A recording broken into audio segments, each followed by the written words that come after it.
everything is changing to digital. Everything is online. People aren't just waiting for the 6 o'clock news anymore. People want their news right now. They want to be able to go onto their smartphone, onto the internet, and see the news that they want to see. Vancouver is growing at, a really rapid rate, the Lower Mainland even, and with the tools that we're given here, we're able to cover all of that. Welcome to BCIT Magazine. I'm Radhika Sikka-King. In the program, they really leave it up to you. I mean, the help is there when you need it, figuring out how to use the programs like Premiere, Audition, and figuring out how to use the cameras. But it's up to you to sort of experiment and figure out what you can do when you go out in the field. They brought candles and flowers to remember the student who lost her life yesterday. Theresa May says the international community condemns Moscow. They really make sure that you know the basics and you are able to put out a quality product. I'm Brady Tretnero. And I'm Radhika Sikka-King. Thank you for tuning in to BCIT Magazine.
This is 1680 The Crow, and you're listening to our feature presentation.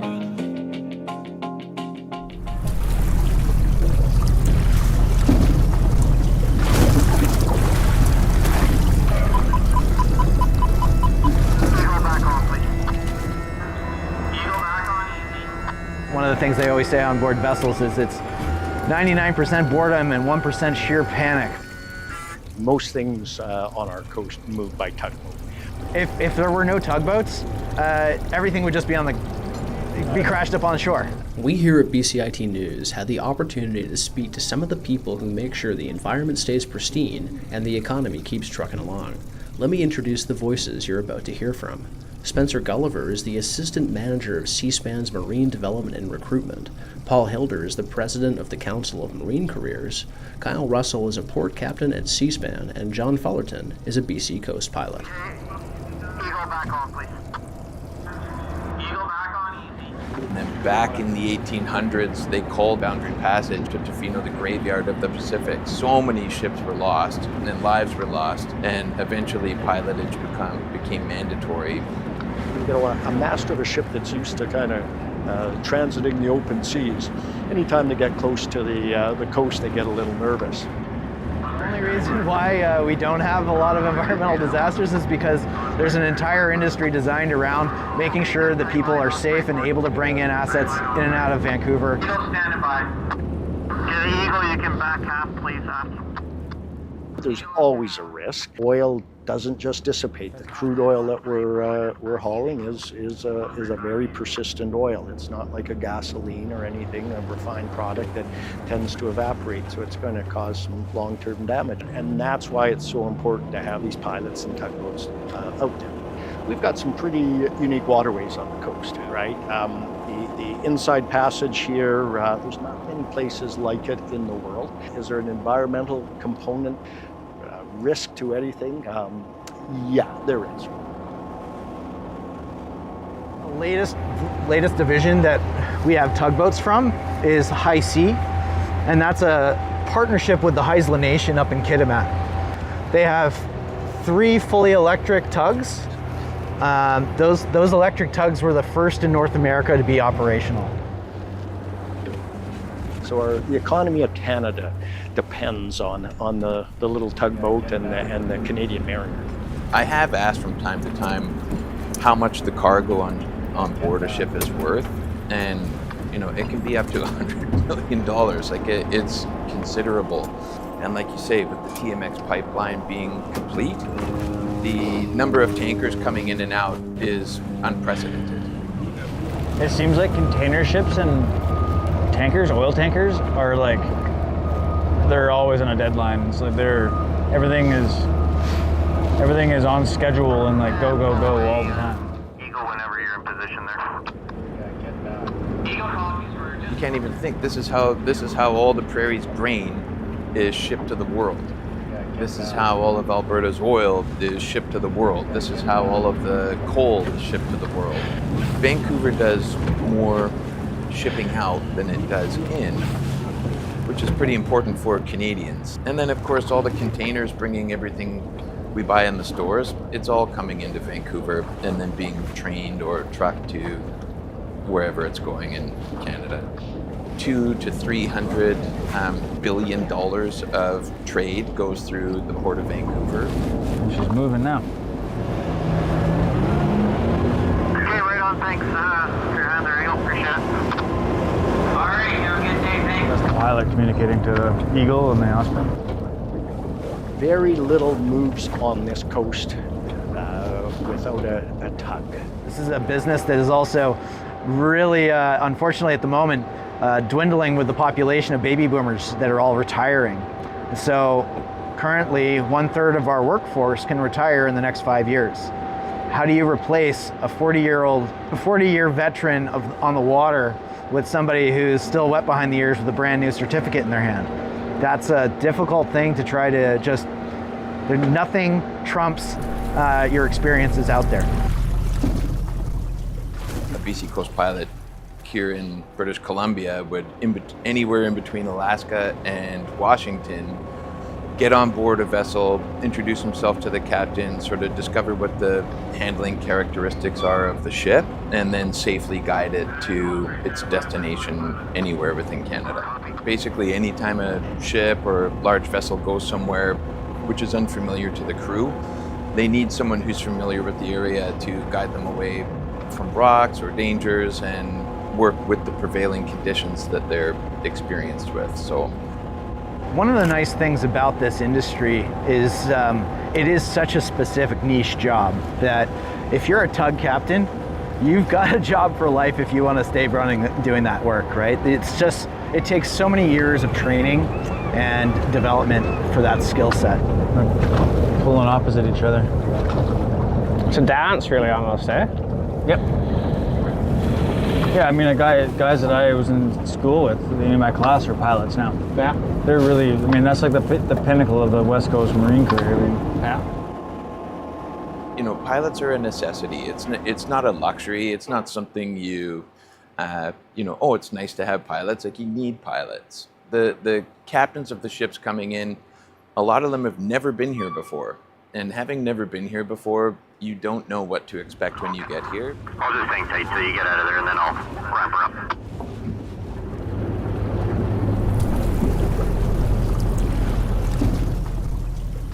BC Coast pilots really sort of feel like they're working for the people of Canada.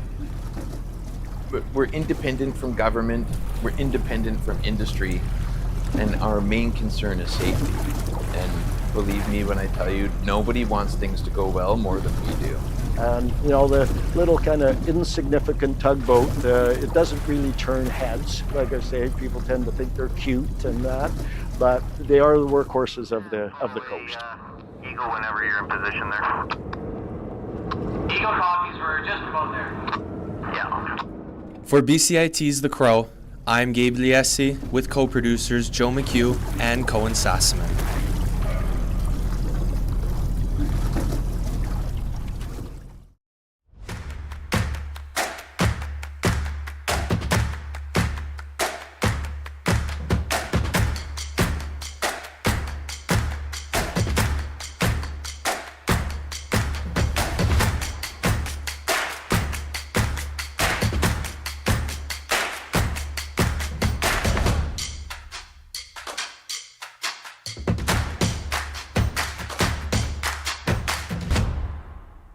Everything is changing to digital. Everything is online. People aren't just waiting for the 6 o'clock news anymore. People want their news right now. They want to be able to go onto their smartphone, onto the internet, and see the news that they want to see.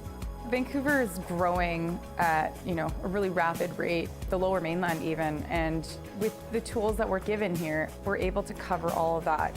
Welcome to BCIT Magazine. I'm Radhika Sikakane. In the program, they really leave it up to you. I mean, the help is there when you need it, figuring out how to use the programs like Premiere, Audition, and figuring out how to use the cameras.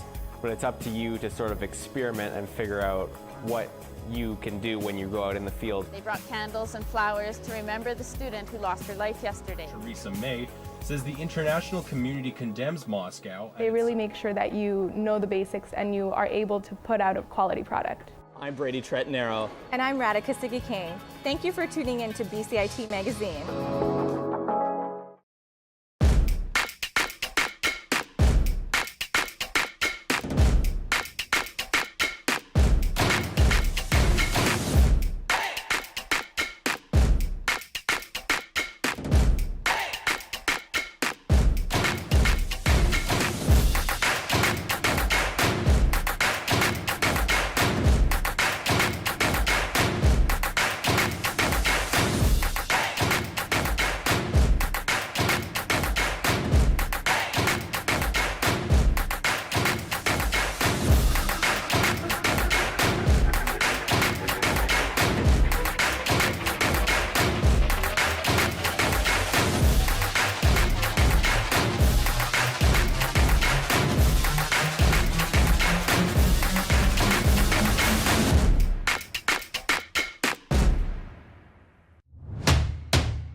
everything is changing to digital. Everything is online. People aren't just waiting for the 6 o'clock news anymore. People want their news right now. They want to be able to go onto their smartphone, onto the internet, and see the news that they want to see.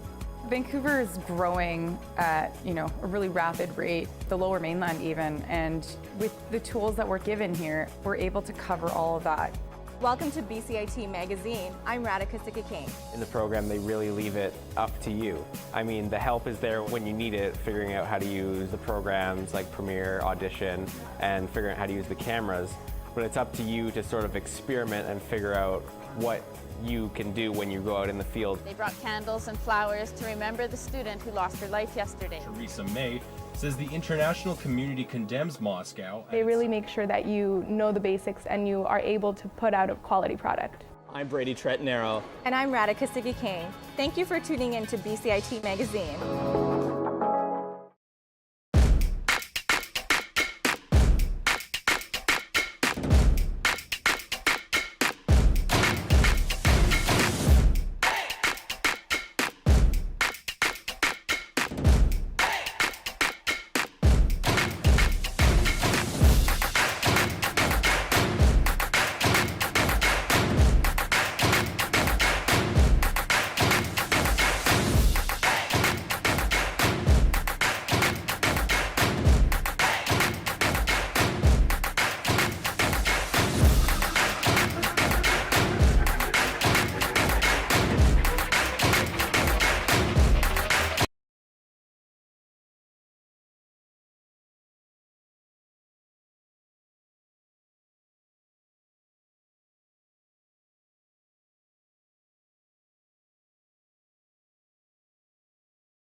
Everything is changing to digital. Everything is online. People aren't just waiting for the 6 o'clock news anymore. People want their news right now. They want to be able to go onto their smartphone, onto the internet, and see the news that they want to see. Vancouver is growing at a really rapid rate, the Lower Mainland even, and with the tools that we're given here, we're able to cover all of that. Welcome to BCIT Magazine. I'm Radhika Sikakane. In the program, they really leave it up to you. I mean, the help is there when you need it, figuring out how to use the programs like Premiere, Audition, and figuring out how to use the cameras. But it's up to you to sort of experiment and figure out what you can do when you go out in the field. They brought candles and flowers to remember the student who lost her life yesterday. Theresa May says the international community condemns Moscow. They really make sure that you know the basics and you are able to put out a quality product. I'm Brady Trettenaro. And I'm Radhika Sikakane. Thank you for tuning in to BCIT Magazine.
This is 1680 The Crow, and you're listening to our feature presentation.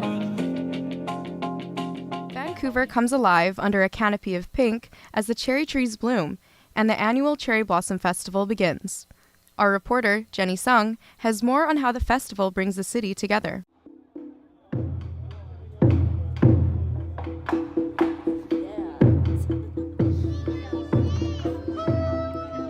Soft pink petals drift through the air as Vancouver's iconic cherry blossoms transform the city into a living work of art. And the Cherry Blossom Festival isn't just a celebration of nature. It's a stage that community builder Linda Poole created for artists, musicians, and performers to share their work with the community. The idea came about from her 13 years living abroad. Well, I was far away in a place called Haiti, and I got to know the Japanese ambassador, and he told me about Sakura festivals. And I'm from Alberta. I love the cherry blossoms here that we didn't have in Alberta. And I thought, wow, whenever I get back to Vancouver, I'm going to try and start a cherry blossom festival for my city. So that's what I did 20 years ago.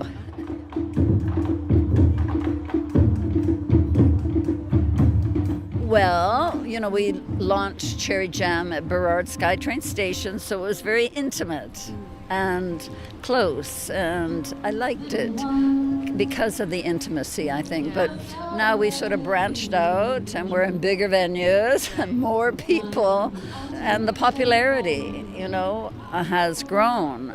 So the support has been wonderful, how people come out.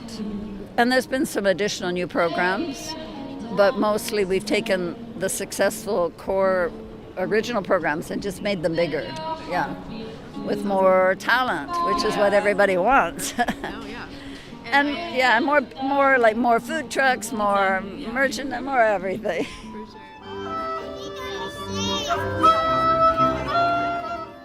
Because after our winters that are just rain and everything looks dead, when the cherry blossom comes, we all come alive. And so it really is a unifying community event, more than any other cultural event in the city. And the opportunities for more talent, because we've got so much talent, but we need more opportunities to showcase them. So I think we can be a good contributor to that. One artist the festival has highlighted is a Japanese artist, Kaori Kasai, also known as Sleepless Cow. Here is the David Lam Park, and we are doing Cherry Blossom Festival and the big picnics. In Japan, we call Hanami, as under the cherry blossom, we put the picnic mat and the atmosphere, and get together, people get together, and we have a big picnic party, that kind of thing. So that's the theme. And I also selling my art here. I'm Sleepless Cow, that's the artist's name. I'm an illustrator, originally from Japan. I create the cards, prints, bags, and other things. I also collaborate illustration to different community art projects. I think it's the third year for me. But I also play sanshin, that's Okinawan banjo, on the stage.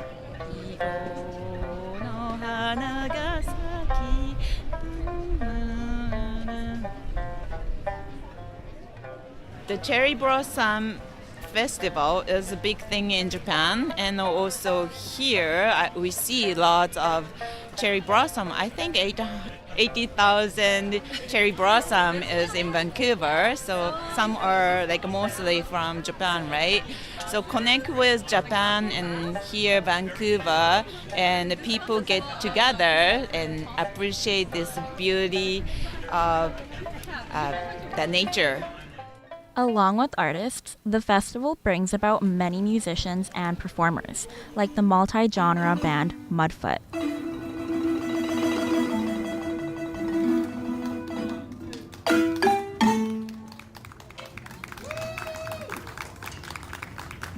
Thank you so much. Hello, how you all doing? So that song was an original composition called Circus Jerk Chicken. Today we just have Kai on the soprano marimba and Sangeeto gonna play the tenor marimba.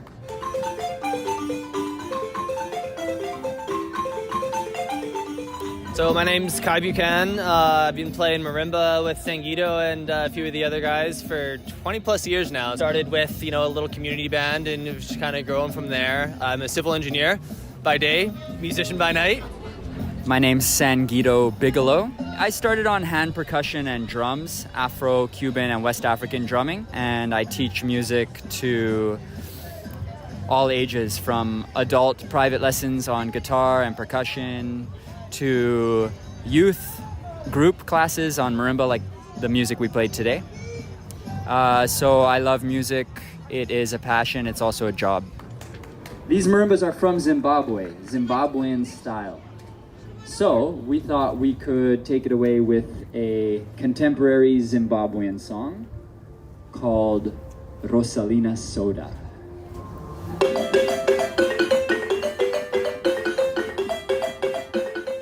Last year, Vixen, who organized this event, she contacted me. I played here with Chris, another member of our band, and it was a lot like today, just jamming out.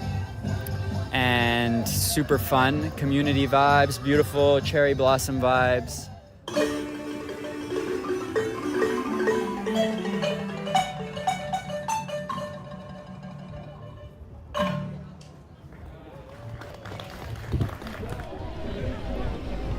Whether it's an artist capturing the essence of the blossoms or a musician playing beneath the petals, this festival is proving that spring is the perfect time for creativity to blossom, and Linda Poole plans to make her festival flourish even more. Well, now we've got momentum and we're going to make it bigger and bigger so that it's a bigger international attraction. Vancouver's been first to enjoy it, but now more and more people are coming from the winter provinces, from the US, and from Europe even. Yeah. Oh, that's really cool. So we're going to grow it. Yeah. For BCIT's The Crow, I'm Jenny Sung with my co-producers Orchid Solang and Clara Lanto.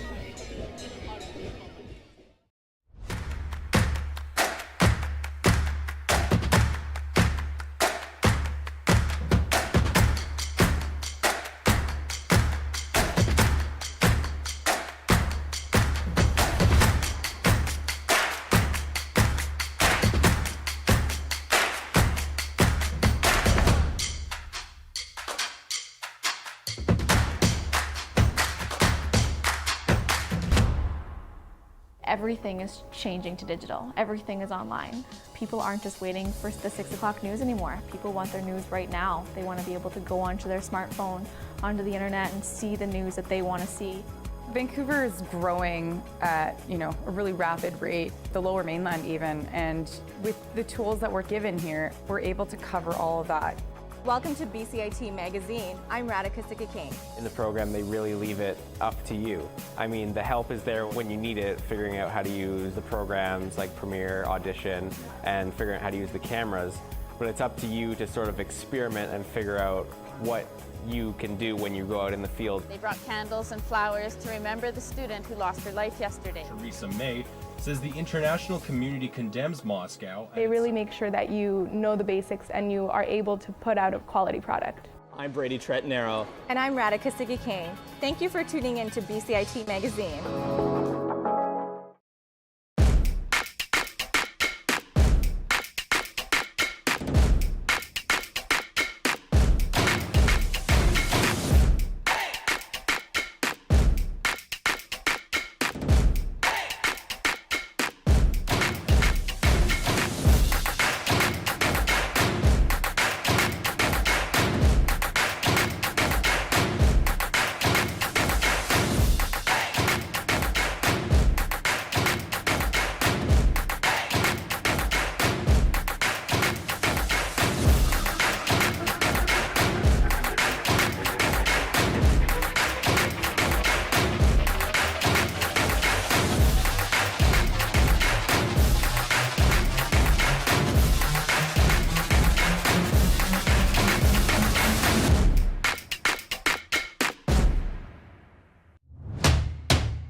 Everything is changing to digital. Everything is online. People aren't just waiting for the 6 o'clock news anymore. People want their news right now. They want to be able to go onto their smartphone, onto the internet, and see the news that they want to see. Vancouver is growing at a really rapid rate, the Lower Mainland even, and with the tools that we're given here, we're able to cover all of that. Welcome to BCIT Magazine. I'm Radhika Sikakane. In the program, they really leave it up to you. I mean, the help is there when you need it, figuring out how to use the programs like Premiere, Audition, and figuring out how to use the cameras. But it's up to you to sort of experiment and figure out what you can do when you go out in the field. They brought candles and flowers to remember the student who lost her life yesterday. Theresa May says the international community condemns Moscow. They really make sure that you know the basics and you are able to put out a quality product. I'm Brady Trettenaro. And I'm Radhika Sikakane. Thank you for tuning in to BCIT Magazine.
Everything is changing to digital. Everything is online. People aren't just waiting for the 6 o'clock news anymore. People want their news right now. They want to be able to go onto their smartphone, onto the internet, and see the news that they want to see. Vancouver is growing at, a really rapid rate, the Lower Mainland even, and with the tools that we're given here, we're able to cover all of that. Welcome to BCIT Magazine. I'm Radhika Sikakane. In the program, they really leave it up to you. I mean, the help is there when you need it, figuring out how to use the programs like Premiere, Audition, and figuring out how to use the cameras. But it's up to you to sort of experiment and figure out what you can do when you go out in the field. They brought candles and flowers to remember the student who lost her life yesterday. Theresa May says the international community condemns Moscow. They really make sure that you know the basics and you are able to put out a quality product. I'm Brady Trettenero. And I'm Radhika Sikakane. Thank you for tuning in to BCIT Magazine.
This is 1680 The Crow, and you're listening to our feature presentation.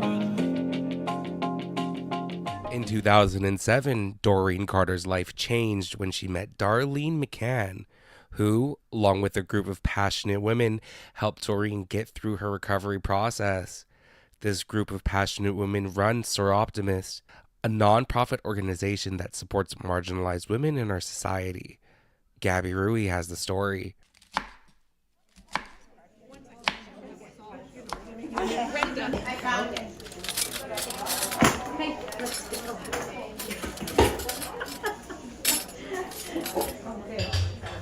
Oh, you found your apron. I found it. Yeah, there it was. Oh, that's so hard.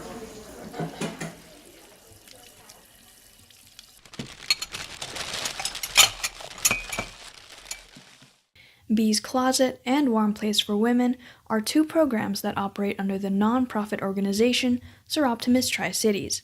Darlene McCann is one of the co-chairs of Bee's Closet. We started back 10 years ago last October. We used to volunteer at a recovery house, and we friended a lady in the recovery house who was moving out into her own place. And we completely furnished her place for her with bedding, furniture, gave her food, everything. And we thought, if we could do it for one person, why can't we do it for more? One woman came to us through a referral source. She had just gotten out of St. Paul's Hospital, and she told us the only reason she was alive was because her husband thought her heart was on the right side. He took a machete to her, and she had to go through rehabilitation to be able to learn how to use her arms and everything again.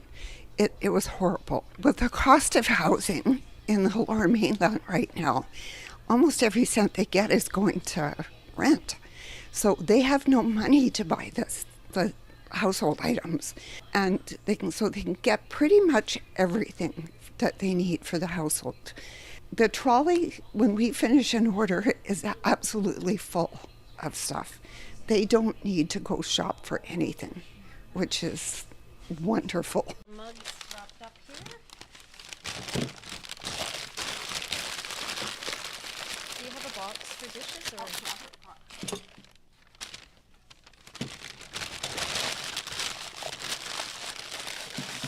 It's all worth it for Joanne Morton, another Soroptimist member. This is one of the best programs for reward, especially when they come in person and we get to meet them and get them to choose. And when they walk in here, they just like, their eyes are just like.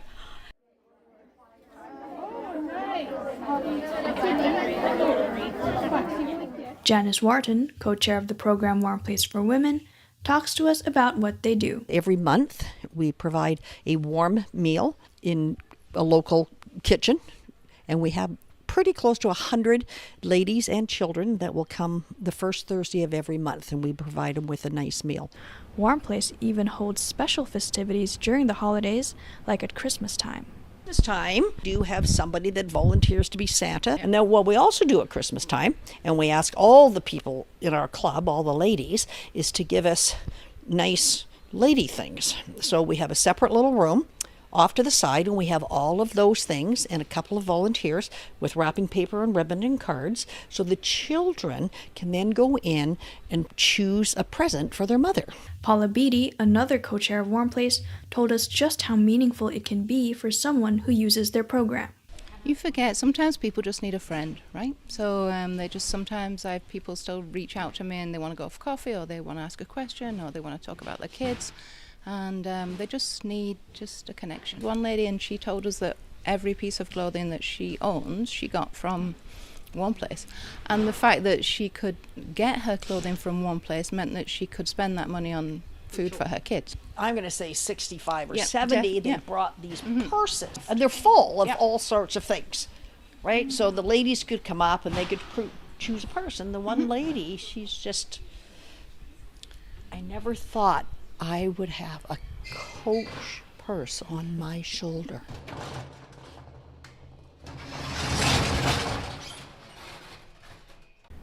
We got to attend a meal where Doreen Carter shared her story with us.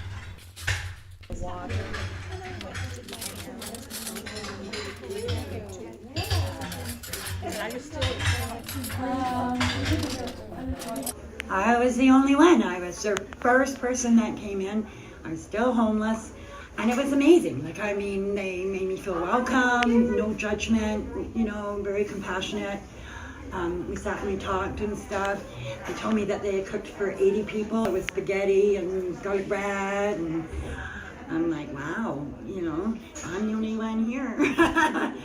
So it was funny because they mentioned to me at the end of the dinner, how about you take most of this with you and hand it out, or, you know. And I said, well, I really can't. And they kind of looked at me, and I said, I live in a tent. And I said, you know, if I take all this stuff now and then hand it out later, I said, there might not be anything left because bears might get at it. It's hard to believe it's been 17 years. Through my recovery, they've been just absolutely amazing, right? I didn't have to pretend that I was, you know, not addicted and I wasn't homeless or anything else like that. I may have looked terrible when I first came in. So skinny, I was like 130 pounds. It's really important for women to know that they're seen, no matter what the situation is, right? Whether it's abusive, whether it's drug related, whether they're pregnant, homeless. This program is so important because all the women can get together and they can talk and, you know, hopefully come to a solution. And then just be themselves, right? So, but there needs to be more done. These people deserve a place of their own, right? So there needs to be more shelters, and that's, you know, even for downtown East Side, anywhere. Like all over the province, we need more shelters. And that's what I would actually work for. I would think that in order to get some more support and everything is to write letters. Like, get the community to write letters. An issue that Sir Optimus faces right now is the lack of funding. They must rely on our municipal governments for help. When asked about government support for women in need, Port Moody City Councillor Samantha Aktarup said this. Recently, City Council supported an application for a women's transition shelter, so that will get built, and that will have between 40 and 50 units of housing for women and children fleeing violence and abusive situations. So I think overall City Council is supportive. It's just how we support might be limited in some capacity depending on what kind of support is being asked of us. Yeah, so the way it works now in terms of funding, we have a grant cycle, and it's the grant applications go in and we have a small budget. I think it's about $20,000 set aside to fund local nonprofits, and the grants, like the support for new immigrants or women fleeing violence, or even just finding housing or training, it seems to be somewhat financially constraining, let's say. A report from Stats Canada showed that in 2023, over 78% of victims of intimate partner violence were women. Vulnerable women, especially those further marginalized by factors such as class and race, rely on resources that organizations, such as Sir Optimus, provides. It is clear that more supports are needed to help people just like Doreen and the other women who use programs like Sir Optimus. For BCIT's The Crow, I am Gabby Rui with co-producers Jeannie Lynn and Keone Mo.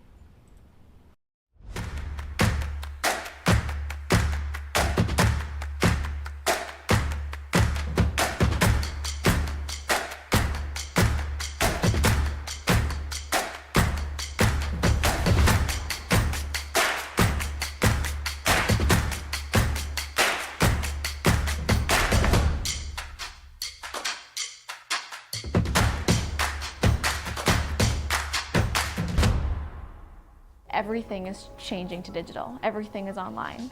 People aren't just waiting for the 6 o'clock news anymore. People want their news right now. They want to be able to go onto their smartphone, onto the internet, and see the news that they want to see. Vancouver is growing at, a really rapid rate, the Lower Mainland even, and with the tools that we're given here, we're able to cover all of that. Welcome to BCIT Magazine. I'm Radhika Sikakane. In the program, they really leave it up to you. I mean, the help is there when you need it, figuring out how to use the programs like Premiere, Audition, and figuring out how to use the cameras. But it's up to you to sort of experiment and figure out what you can do when you go out in the field. They brought candles and flowers to remember the student who lost her life yesterday. Teresa May says the international community condemns Moscow. They really make sure that you know the basics and you are able to put out a quality product. I'm Brady Tretnero. And I'm Radhika Sikakane. Thank you for tuning in to BCIT Magazine.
Everything is changing to digital. Everything is online. People aren't just waiting for the 6 o'clock news anymore. People want their news right now. They want to be able to go onto their smartphone, onto the internet, and see the news that they want to see.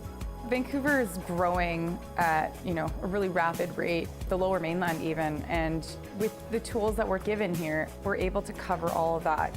Welcome to BCIT Magazine. I'm Radhika Sikka-King. In the program, they really leave it up to you. I mean, the help is there when you need it, figuring out how to use the programs like Premiere, Audition, and figuring out how to use the cameras. But it's up to you to sort of experiment and figure out what you can do when you go out in the field. They brought candles and flowers to remember the student who lost her life yesterday. Theresa May says the international community condemns Moscow. They really make sure that you know the basics and you are able to put out a quality product. I'm Brady Tretnero. And I'm Radhika Sikka-King. Thank you for tuning in to BCIT Magazine.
This is 1680 The Crow, and you're listening to our feature presentation.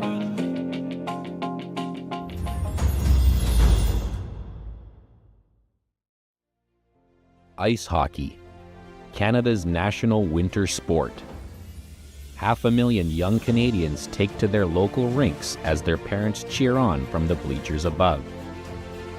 Many of those children dream of one day playing the game they love professionally. What they may not know is for their dreams to come to fruition, their skates will be digging into an ice surface far from home with their parents cheering them on from afar. This is my third year away actually now, so the past 2 years I spent at a prep school in Ontario. First year I started here was 2021-22 season, and then moved my way onwards to the Lethbridge Hurricanes at 18. I was 17, so I was a bit, I wasn't as mature as I am now today.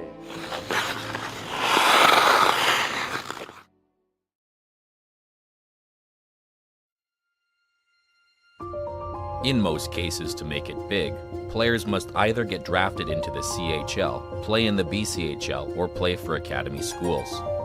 Typically, these leagues lead to players having to live away from home and their families. Connor Arsenault, now a member of the Chilliwack Chiefs of the BCHL, left his home of St. John, New Brunswick shortly after his 16th birthday.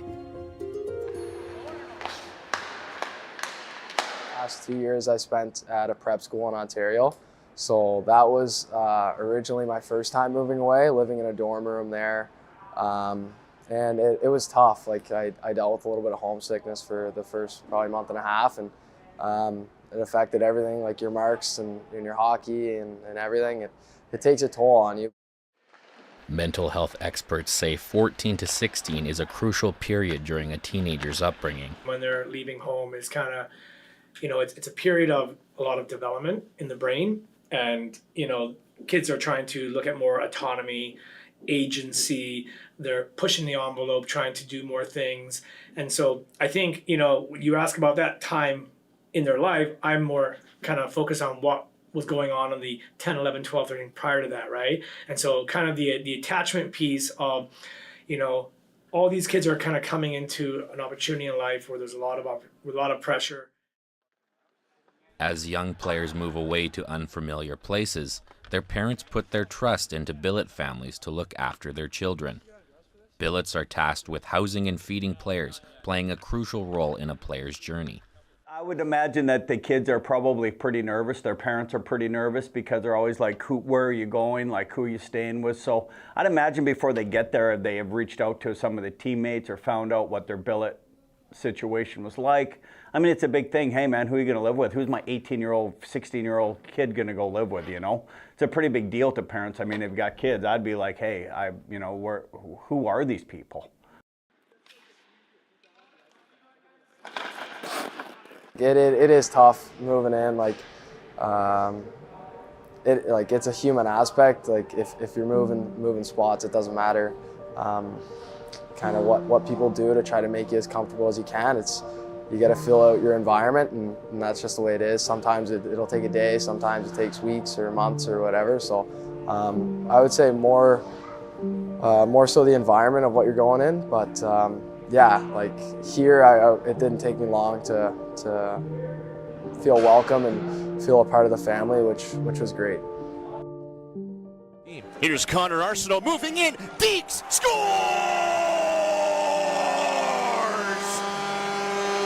Great goal, Connor Arsenault!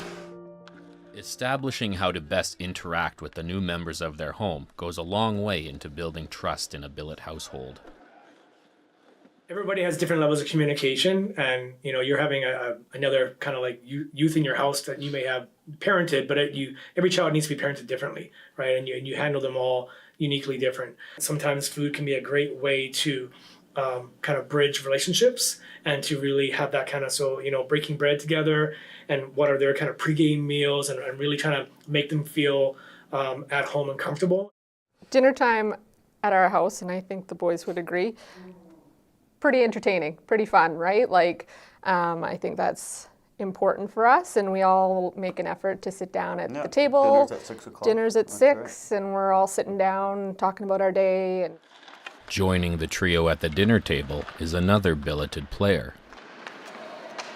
Some billet brothers that I've had in the past that I wasn't so close to, and obviously some that I am really close to, and I'd say Connor I'm pretty close to him, even though he came in December. I feel like we've already grown a pretty good relationship. Other, say, males or boys in the house, it's a bit of a mentorship role. And I think, it's easier for them to be more kind of like boys will be boys, and they can be more relaxed and natural in those environments. Mateo's been with us for 3 years, which is really cool. It's the longest time we've had someone with us. We often go through change throughout the season, and last season was the first year that we didn't have anybody traded. So having Mateo for 3 years has been really cool. Yeah. And one of our first players always used to say that it was part of the package, so that now that he was in our lives, he was, he was part of the package. So Mateo now has us for the rest of his life. It obviously helps when you have outgoing people like my billets are now. And also my first year I was by myself. So that was kind of a bit of, my first year I was 17, so I was a bit, I wasn't as mature as I am now today, but I mean, obviously helping or living with other teammates too really helps, and I think that really brings a comfort level to me. And obviously the billets at the end of the day, they're taking strangers in, like pretty much strangers, they don't know who they are, and they're opening their homes to us. So, I mean, that just goes to show how caring and those type of people are, so I can't appreciate them enough for that. Billet families provide crucial support for the players they care for. But in times of need, there's nothing like hearing mom or dad's voice. Family's that important, and family's what got me through that, just leaning on them. And I'd call my parents, I don't know, at the start, probably 4 times a day just to hear their voice and get them to help me push through it. And there was a time where I didn't necessarily want to give up hockey, but yeah, I was like, yeah, I can't do it. I want to come home. And my dad said, just push till Christmas. See what you can do and just enjoy every day, get a routine. And that's what I did, and found some buddies. And now if I would have gone back home, I would have been kicking myself right now. Bulldog blue line, lost it. Arsenault shoots, he scores! My experience has been that when people know they have that person they can rely upon, they're not necessarily, having to be face to face with them, proximal in the same room, but knowing that they can, that when they reach out to that person, they're going to get back to them, and that can provide a level of reassurance and comfort. There's lots of kind of hyper masculinity appearing at this age, and lots of bravado. But there are a lot of tender young men that I see who really are reaching out to their mother, their father, their grannies, when they want to feel when they're homesick, so to speak. And they do get homesick, right? Having the reassurance of family from afar means the world to the players, but it's not quite the same as seeing your loved ones in person. Even my grandfather now, my nan who has passed away, but I miss them a lot, and other family, aunts and uncles and cousins, and it's tough moving away.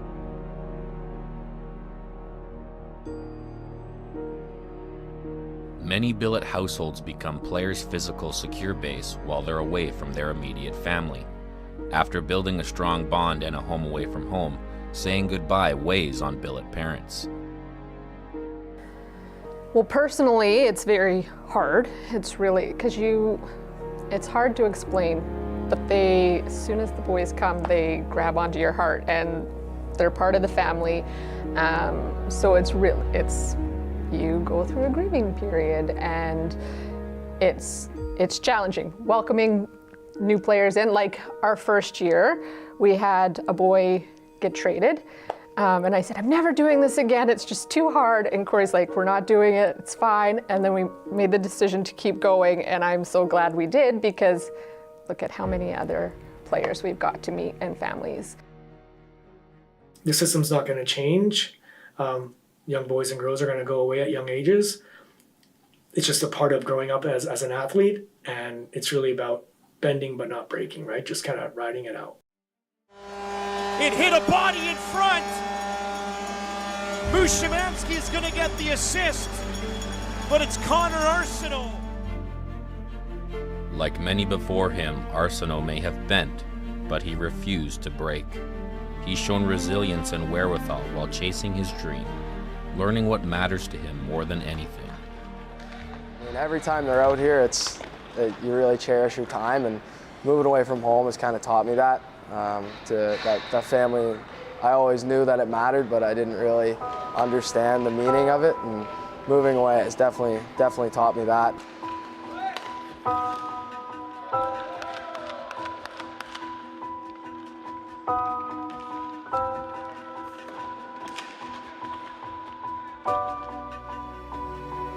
Knocked down Connor Arsenault as the Chiefs come away. They want to make a change here, so it's just Arsenault and Van Ooyen for the moment below the goal line, centered in front. Comes back to the blue line. Sirachi for Arsenault, fires, scores!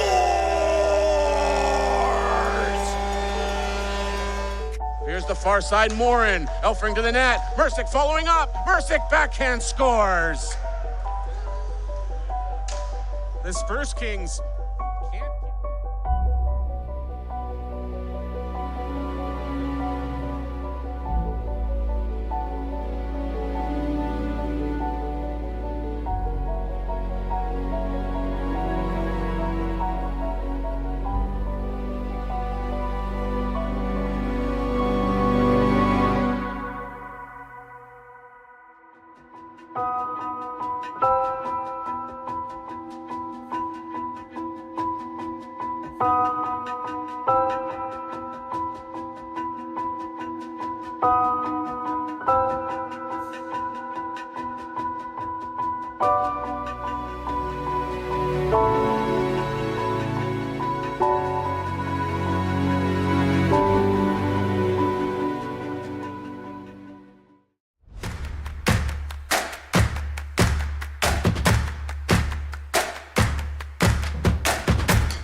Everything is changing to digital. Everything is online. People aren't just waiting for the 6 o'clock news anymore. People want their news right now. They want to be able to go onto their smartphone, onto the internet, and see the news that they want to see. Vancouver is growing at a really rapid rate, the Lower Mainland even, and with the tools that we're given here, we're able to cover all of that. Welcome to BCIT Magazine. I'm Radhika Sikakane. In the program, they really leave it up to you. I mean, the help is there when you need it, figuring out how to use the programs like Premiere, Audition, and figuring out how to use the cameras. But it's up to you to sort of experiment and figure out what you can do when you go out in the field. They brought candles and flowers to remember the student who lost her life yesterday. Theresa May says the international community condemns Moscow. They really make sure that you know the basics and you are able to put out a quality product. I'm Brady Tretnero. And I'm Radhika Sikakane.